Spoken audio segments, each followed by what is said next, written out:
Hey, everybody. Welcome to the Top 5 DEI, the premier podcast for and about DEI professionals. I'm your host, Jason Lambert, aka Dr. J, and my goal is to interview every person in the world who manages, practices, teaches, researches, or publishes anything related to diversity, equity, and inclusion. I'm so glad you tuned in, and if you are ready to learn about some insightful DEI practices from experts from all over the world, and about DEI experiences from people just like you, join me and let's dive right in.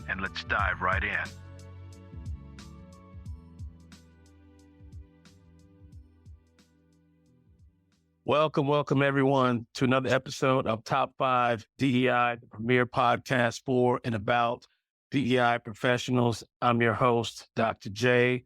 My co-host, producer, Micah, is not here with us today, so I don't know what I do without her, but I'm going to figure it out and try and make things happen.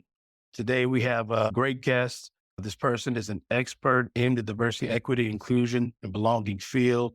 I'm so excited to interview this person. I just recently met this individual, and because guess what? His daughter and my daughter are like best friends. I mean, they just they homies. Yeah. And they got to talking like, yeah, your dad does DEI. Oh, yeah, my dad does DEI. You know how that goes. And the rest is history. And so we've been connecting and it's been great. It's hard for me to find other people who like sci-fi as much as I do too. So I wanted to talk to you about that too before we started rolling the tape. So thank you everybody for coming. For those who don't know, we have guests. We ask 5 questions. They can pick out of those questions that we send them, but they can give us their own 5. And at the end, the fun part is in the spirit of inclusion and diversity, because we all are different and we want to celebrate each other's differences. We ask what are their top 5 favorites. It could be desserts, it could be movies, whatever it is. And we're going to hold that secret to the end for you to know what our guest top 5 is going to be. So let me start off and dive right in with the introduction. Jonathan L. JJ Johnson, PhD, pronouns he, him, is a sought-after consultant specializing in diversity, equity, inclusion, and belonging. With a passion for promoting inclusive environments, JJ brings over 20 years of experience on centering the lives of underrepresented, underserved, and communities with low incomes. As the inaugural Vice President of Diversity, Equity, Inclusion, and Belonging at Planned Parenthood of Greater Texas, JJ has demonstrated expertise in implementing successful retention initiatives and the organization's first DEIB strategic plan. That's awesome. That's amazing. That's some great work right there. I know how challenging that can be. JJ's strong academic and professional track record has positioned him as a trusted advisor in creating inclusive cultures. In addition to his role at Planned Parenthood, JJ actively collaborates with corporations, nonprofits, and colleges and universities, providing invaluable guidance on DEIB, leadership, development, dismantling masculinities in executive leadership, holistic well-being, gender bias, racial battle fatigue, college student identity development, and environmental sustainability. JJ's comprehensive knowledge and experience enable him to deliver impactful solutions that drive positive change. Dr. Johnson is an honored first-generation graduate of Berea College, where he earned his bachelor's degree in technology and industrial arts management. He went on to pursue a Master of Science degree in higher education at the University of Kentucky and holds a graduate certificate in Pan-African Studies. Driven by his passion for student support, JJ obtained a Doctor of Philosophy degree in Educational Counseling Psychology and College Student Personnel at the University of Louisville. Furthermore, he has acquired several DEI certifications, further solidifying his expertise in the field. As a proud member of Alpha Phi Alpha Fraternity Incorporated, Dr. Johnson is dedicated to fostering inclusive communities, extending beyond his professional endeavors. To learn more about JJ's accomplishments and professional background, please visit and follow his LinkedIn profile. Welcome. Hey. Hell, y'all. Well, help me welcome Dr. Johnson. JJ. Okay, Hey, I man. learned something new. Yeah, Okay. man. I guess Jonathan Johnson, the 2 minute syllables, people. That's what I found. I don't know. And that's such a common name. You know, I even grew up with somebody named Jonathan Johnson, man. So, You can't hardly find me on social media because it's so common. Oh, yeah, But you yeah, lost all the Jonathan Johnson. So JJ. yeah. So, but yeah, I'm happy to be here. You know, our daughters made their own activists themselves. I know, so, right? I'm learning so stuff from them. I know. I'm like, okay. I'm saying, calm down. Yeah, enjoy life. It's okay. Enjoy I life. understand. Yeah, You know, yeah. they Only, still only be a 12 years kid. old. I know it's rough. It's a weird world we live in right now. But just be a kid. Take time to be a kid. You know, but Right. it's good. It's good that they have the information, they're knowledgeable, and they're aware. Right. So we got Dr. J and Dr. JJ. Yeah. All right. So let me start with the questions. I know they came here to listen to you, not to me, right? First question: how did you get into the DEI field? Tell us your journey. You know, if you really want to go back, you know, beyond as a professional, but as a paraprofessional.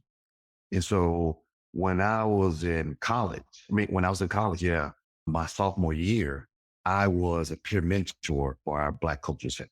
All right. And we hadn't had no resources like that for a while, and our new director just started to back up.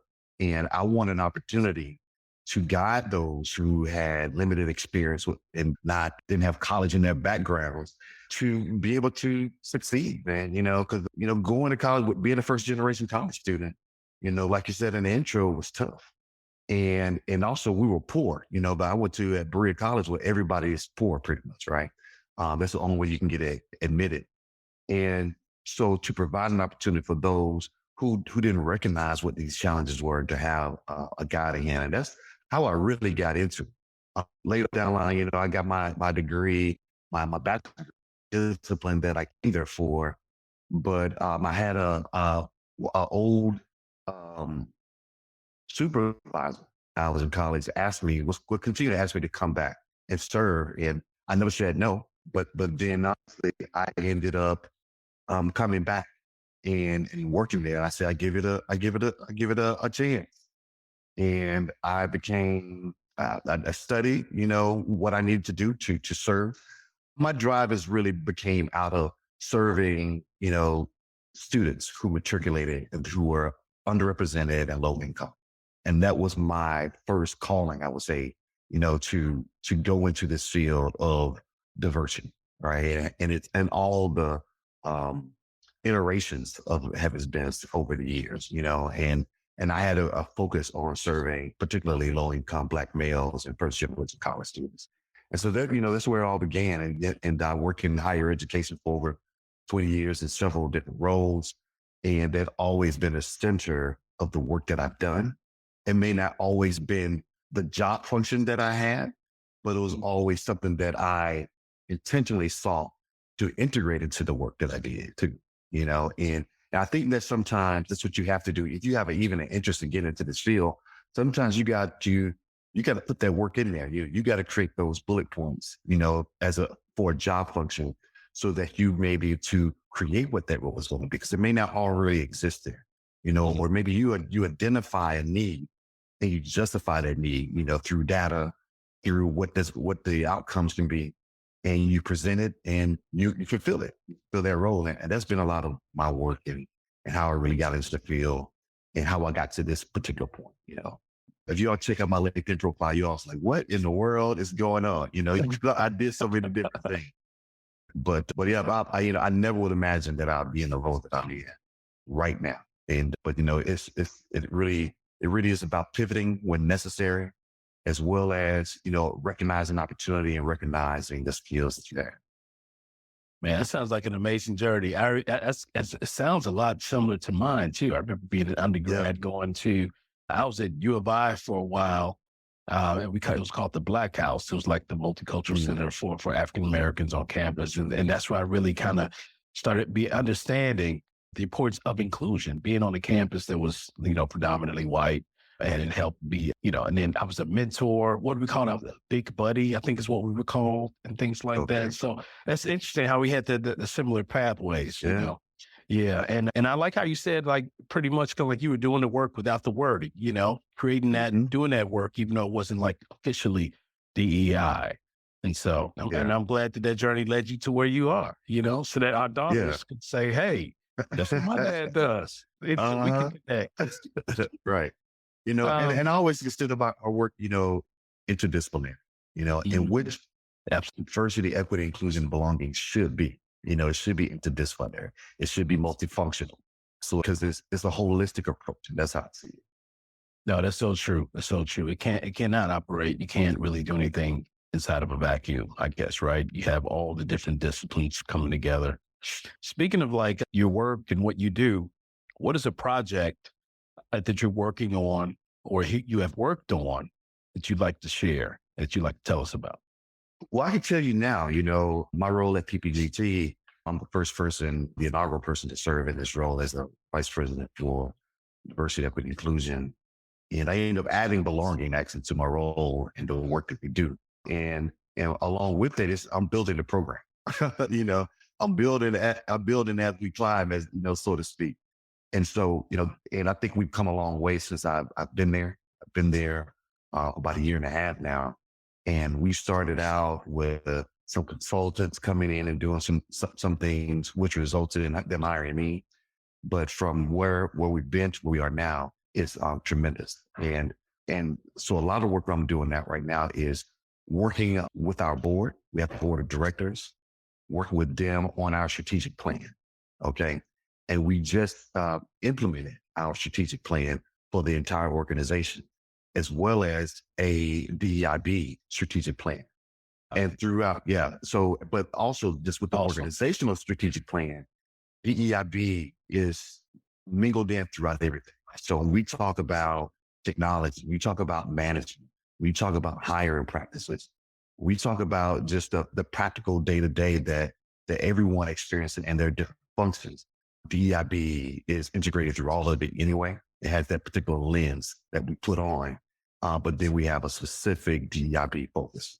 And so that's something I'm really proud of. And we're working through our second quarter now.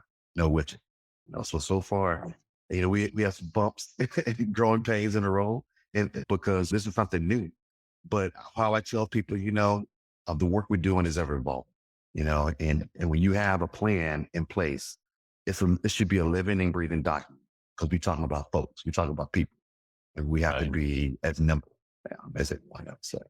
Congratulations on the plan, and congratulations on that being a newer initiative. And it's a very important. I know students ask this question all the time. It's not standalone. It's integrated into your strategic plan. And that makes a world of difference, because when things happen, that's what we do. We go to the plan, we go to the mission, we go to the vision, right? And so, but if it's separate and that's not a part of that, then we might miss some things. And so that's great that you have it integrated into the strategic plan. So then when any type of challenges or new ideas emerge, you're informed by the strategic plan that is through that DEIB lens. That's awesome. That's amazing. Yes. Yeah. What are some ways that you assess, evaluate, or measure DEI programs and activities? That's a good question. And, there's dozens of ways. I got books back here that can tell you some things, right? Yeah, books, and I see chessboard. I didn't know you played chess. Oh, yeah. I got a collection. I got a lot of collections, bro. I'm good. But, which leads to, you talking about chess, you got to be strategic. When it comes to as far as assessment, evaluation of it.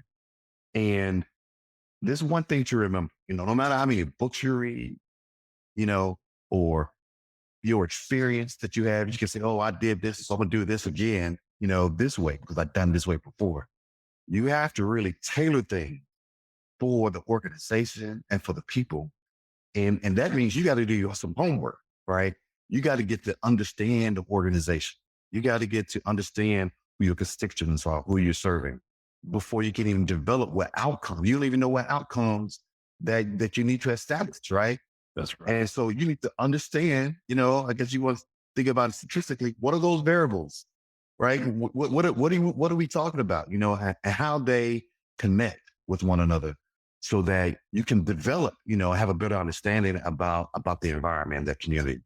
And so that takes some time. And so how I do it, I'm a qualitative researcher, by heart, right? And so for me, it was having conversation, and so every kind of conversation is an opportunity to collect data from folks. And it begins with having casual conversations, about some direct issues, having structured conversations about different topics that may not even sound like diversity. It's just about like, hey, how did you come here? Right? What keeps you here? Right? Having those kind of conversations gives me an idea about what our environment is, and how inclusive it can be and how we can foster a better environment. But and so I did that, for my first 6 months. I did very intentional opportunities. We're spread out from El Paso to Tyler to Austin, to all of North and Texas. And so I went on a tour, right? And I toured every facility that we had, and I just had conversations.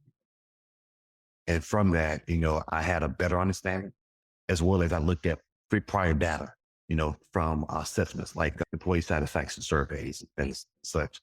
And that gave me a better idea about how to speak the language, as well as to target the issue. And ultimately, the complete assessment is the strategic plan. All right. And a strategic plan is just not something that you do for a year.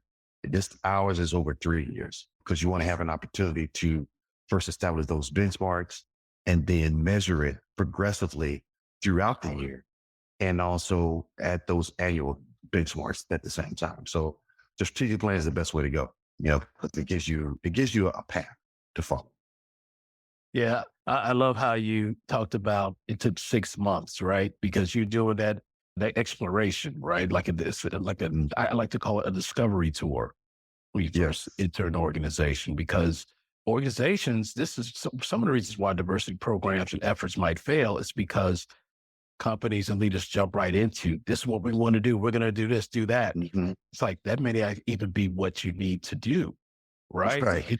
And you're just like throwing darts. No, and I like the fact that, you're coming from a more empirical, analytical view of it, because that makes sense. We want to know exactly what is it that we need to do, so we don't waste time and resources.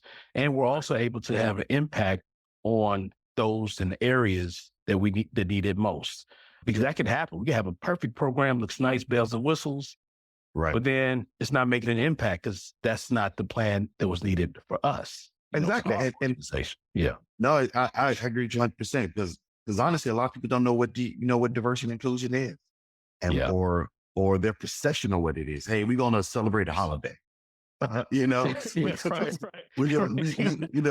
like, no, it's not all there is. That's a lot of things that goes into, and that you don't see, that you may not interpret as that, but it's about that lens that we put on again, and how we live through all of our responsibilities and contribution for diversity and inclusion. Dr. JJ. Okay. Do you mind? I love that name. That sounds good. That's cool, bro. No, JJ, what 3 things would you say to the new DEI professional to help them be successful? That's a real good question. Because DEI is so interdisciplinary, it doesn't necessarily mean that you have to have this particular degree in anything, right? Right. Coming out of higher ed, people had their perceptions about what person coming out and working higher ed. Like I'm wearing my suit jacket with the panties on. That's the professor. That's all they thought. It was like, right. When I was exploring to make a transition, and so you have to educate people, right? Yeah. And so for a new DEI professional, it's about understanding yourself first. You got to start with yourself first. You got to understand what are your own biases. You have to understand, what are some of those challenges? How have you worked through those things? Work with other people, about how do you work through those challenges? What type of challenges that you had? What type of prejudice or bias that you have?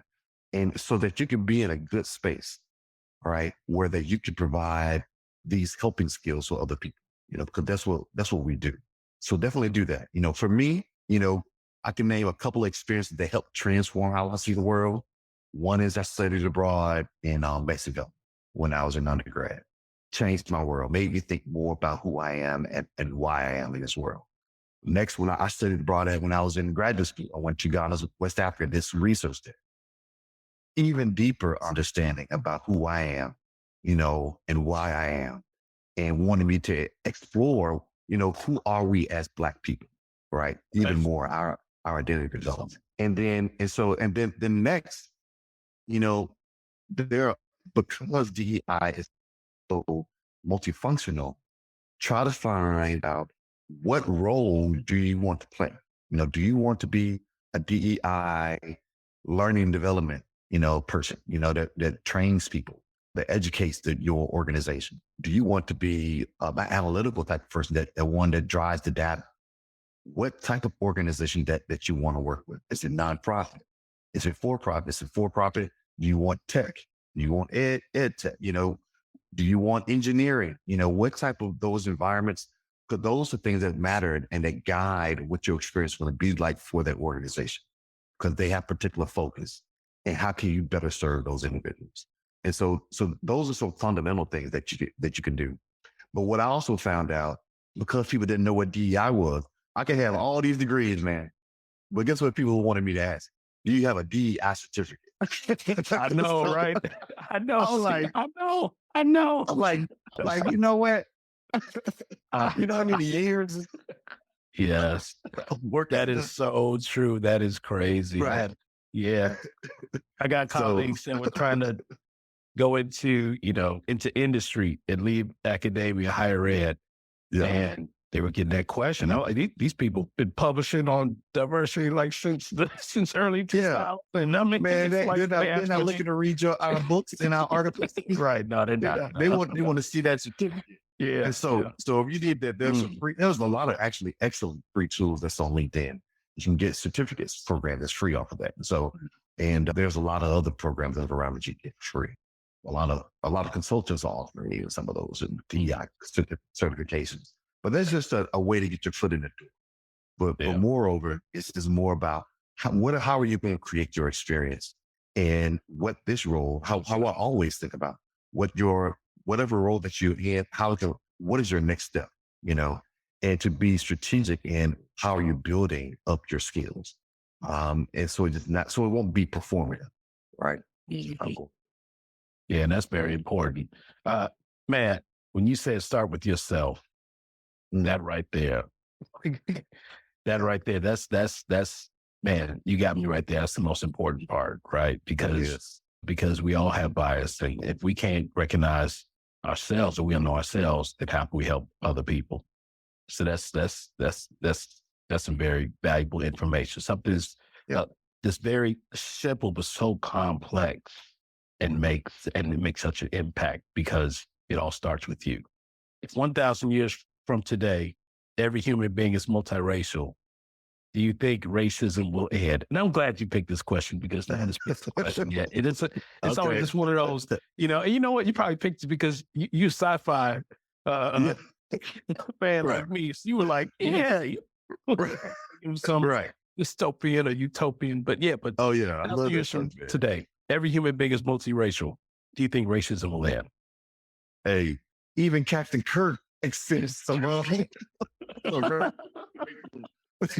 discrimination when you got with the green alien, that kiss on screen was something right back in the day, And so 1,000 years later, I think we're going to have some form of racism, colorism, caste type of system, because even if everybody, had this, this gumbo of culture and identity and ethnicity, we're going to find a way, to try to separate ourselves in some type of hierarchy for some reason, and because of power, right? Because, separate ourselves from have and have nots in society. I don't know, maybe we have to be some dystopian, type of reality where we change our history, but our history definitely, it's perpetuated, on and on in different forms, iterations. And so I would think definitely, we see it today, with colorism.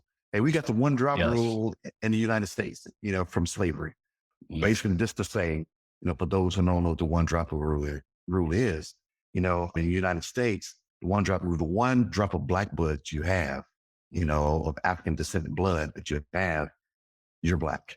All right. But also in the Caribbean, the one drop rule exists too, but it's different. This one drop of white blood that you have that makes you more white, right? We have the caste system that we have, based on a person's socioeconomic status and their complexion, that I'm separated. So unfortunately, I don't think that we will ever rid ourselves of the body, of this type of oppressive type of system. The best thing I could think of is that we become more, that we become more inclusive, more understanding, and not just tolerant about who we are as a people, right? Yeah. Yeah. No, that's a good point. It's like extended past just tolerance, but inclusive, understanding, empathy. But yeah, that's a tough question. I'm glad you chose that one, and I'm glad you answered it, because that's one of those where, but he makes some good points. And if I'm trying to remember, there was a study like in the 1960s called the Robbers Cave study, right? Uh-huh. And they had like groups of campers on this campground, different sides of the camp. They didn't know, one group didn't know the other was also on this campground. And so what they did was, it was like an experiment. They made sure that one group of boys saw the other group of boys, quote unquote, by accident. And just by the mere fact that it was another group of campers, it was the 60s. So, boys, it was, they got separated back then. Just by the fact that there was another group of campers, they were like, oh, who are they? What are they doing on our campground? I mean, all these different, because it's just so unfortunate that sometimes this hard wiring in this, I guess, due to, like you said, power, scarcity, resources. Yeah. It causes us to create these group outgroups. My colleague, Dr. Dayo Akinlade, she also talks about how different countries and different tribes and nations in Africa, for you or I, for me, who's not from any of the countries in Africa, Pan-African system, I would think, hey, we all look alike. But again, we're talking about, your social status, religion, where you're from. There's so many different things, unfortunately, right, that we just begin to divide and categorize people on. And it's right. But we're gonna work on it, man. We got Dr. JJ in the house, allowed, so that we can elevate humanity, as my friend Dr. Carlos Miller says. So I think we're at the top 5 questions. This is the fun part. It's the fun part, everybody. And then I think we have time for questions afterwards too. So you wanted us to ask, what are your top 5 books and why? Yeah. Well, I would say probably number one, because one of the earlier books in my life that I was impacted by was The Rise of Watching God by Zora Neale Hurston. It's just a real, just compelling, deep story, about love, pain, and just survival, survival. And it was just one of the first books that I read growing up in high school. So that's definitely one of my top 5 books. Another one is The Souls of Black Folk by W.E.B. Du Bois. And he wrote this in 1906. And with this book, she coined the term double consciousness, and which basically talked about this striving, this ongoing striving. I think it's 1906, right? Over 100 years ago. But he talked about this internal striving of Black people, of how they find themselves in America, and how they try to navigate between being their authentic selves and also at the same time trying to strive and be a part of this American society, and knowing that there are certain sacrifices that you have to make between that, because you can't be a complete self in society.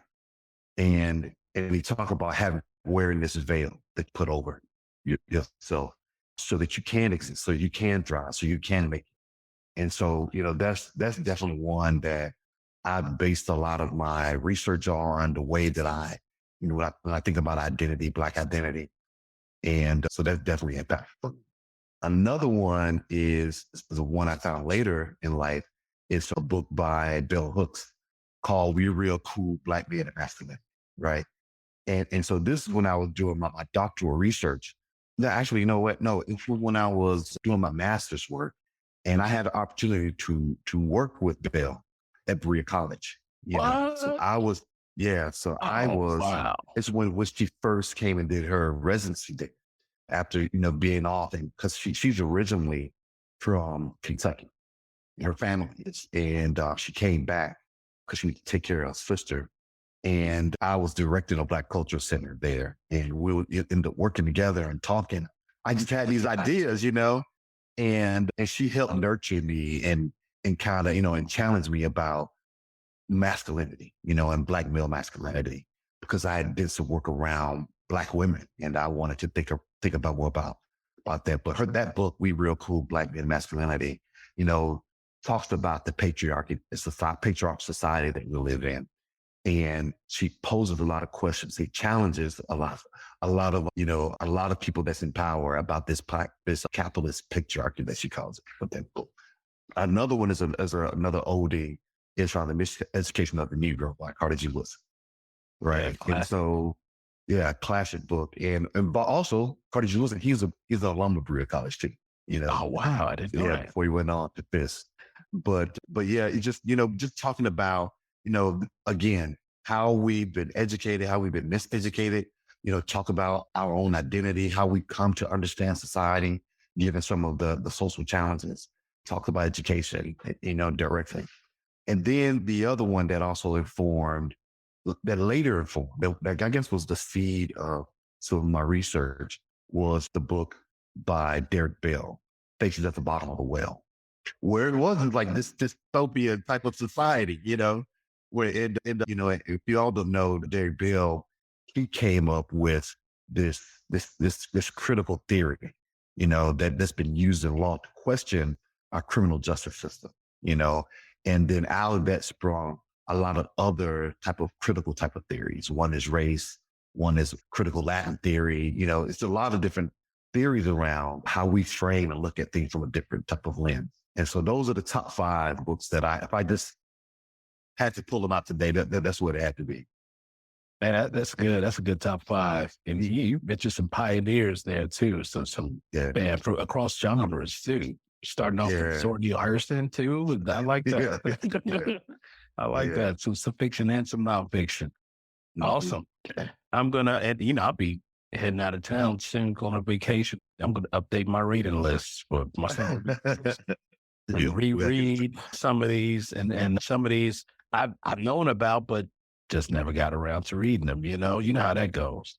Yeah. So we have time sometimes, which is great for questions from our studio audience, studio Zoom audience. So at this time, if anybody has some questions for Dr. Johnson, feel free to unmute your mic. But if you're shy, that's okay too. You can type it in the chat, and I will read the question out for Dr. Johnson with your name. If you choose to be anonymous with your question in the chat, let me know that too. Otherwise, we'll just introduce you by your name and read your question. Any questions from the audience out there? I know we got to wish one. Hey, Debbie, how are you? How are you? I'm doing great. When I saw you, I said, "Oh, great, Debbie." This is my first time being on a podcast. I'm so excited. Okay, I'm glad you're having fun. I'm glad you're liking it. Yeah, I've got a question for you, Dr. Johnson. Can you say more about belonging? What is belonging really, and what does it mean in the context of work? That is an excellent question, and that's why I added to my title and the work that we do, because I think that sometimes people have different perceptions about what diversity work is. Like I said, I think maybe just celebrating a holiday or some type of observe, but it really is much more than that. Diversity, and so let me just start by breaking down diversity, equity, inclusion, belonging. All right. I think that can be really helpful. So diversity, is just looking at the structure, you know, do we have a diverse, a representation of people, of personalities, of talent, within our organization. All right. So it's just not about race or ethnicity, but it is more of like a holistic understanding about who do you have at the table. All right. And are there voices there or not? All right.